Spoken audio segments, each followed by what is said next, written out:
Hello students, এই video ক্লাসটিতে আমি তোমাদের দেখাবো class 12 political science final suggestion fourth semester 2026। দেখো, ঢাকডোল হাই স্কুল থেকে এবার ফাইনাল একটি সাজেশন বের করেছে এবং সেই সাজেশনটি আমি তোমাদের সঙ্গে শেয়ার করছি। ওকে, দেখো, প্রথমে আমি আগে দেখাই বিভাগ খ।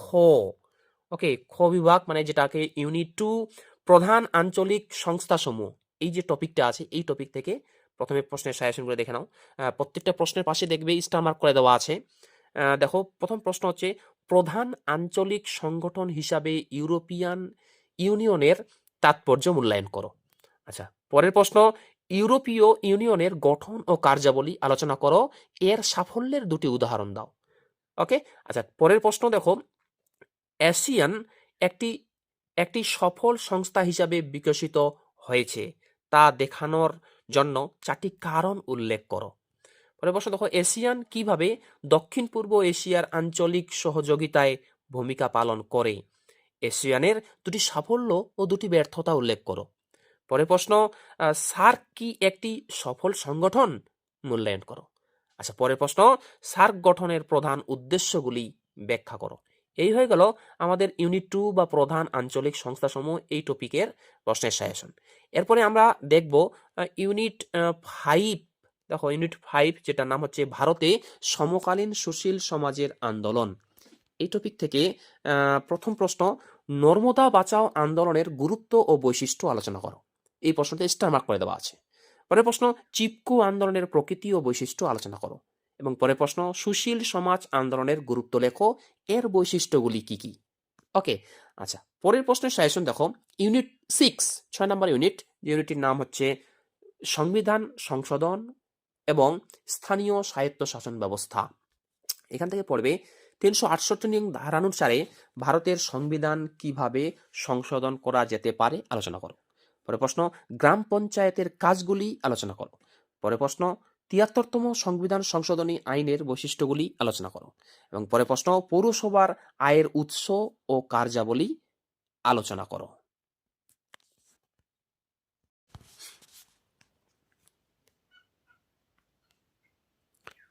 এরপরে আমরা দেখব বিভাগ গ।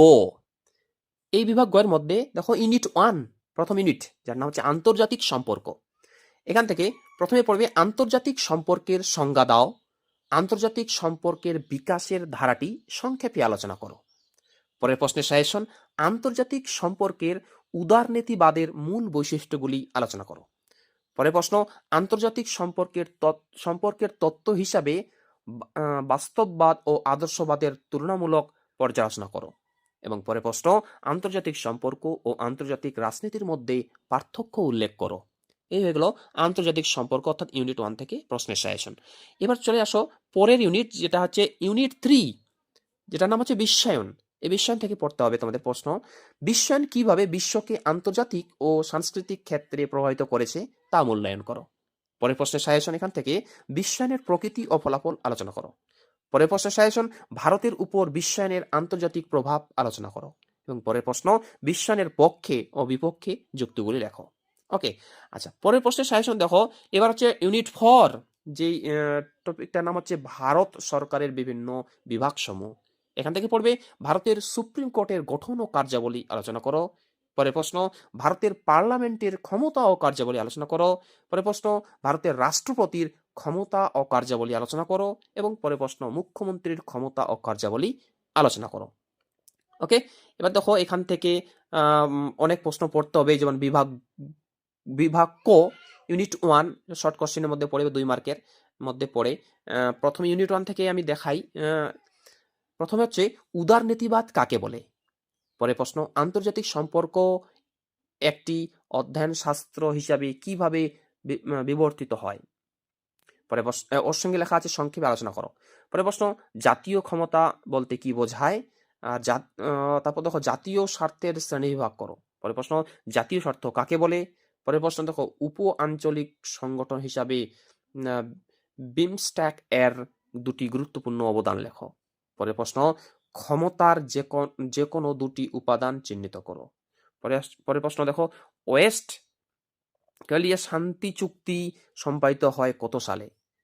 তারপর দেখো 20 ইয়ার্স ক্রাইসিস বইটি কে লিখেছেন? পরে প্রশ্ন, বৈদেশিক নীতি নির্ধারণে জাতীয় স্বার্থের ভূমিকা কি? পরে প্রশ্ন, নয়া উদারনীতিবাদের দুজন প্রবক্তার নাম লেখো। পরে প্রশ্ন, কূটনীতি কি জাতীয় স্বার্থকার পদ্ধতি? পরে প্রশ্ন, মার্ক্সবাদীদের মতে রাষ্ট্র কি? এবং পরে প্রশ্ন, মার্ক্সবাদ বলতে কি বোঝো? এই দেখো, এই যে বিভাগটা দেখতে পাচ্ছ, এখান থেকে যে প্রশ্নগুলি পড়তে হবে, পাশে নম্বর পর্যন্ত দেওয়া আছে 2 + 5 = 10। এখান থেকে এই কয়েকটা প্রশ্ন ভালো করে পড়তে হবে।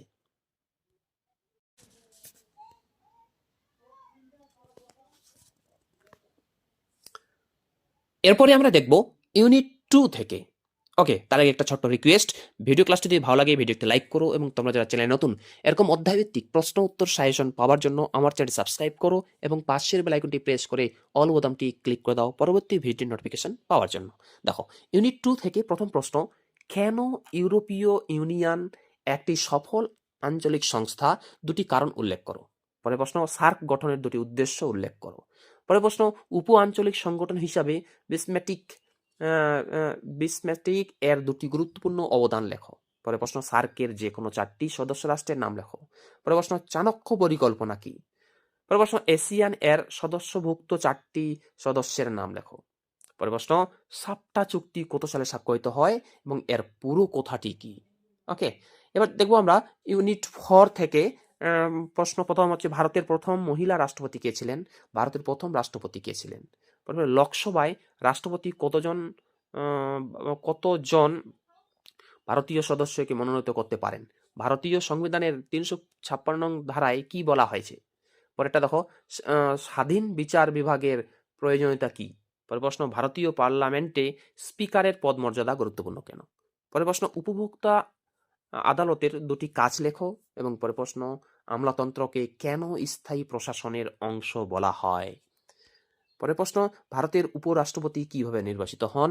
ভারতের উপরাষ্ট্রপতিকে কারা নিযুক্ত করেন?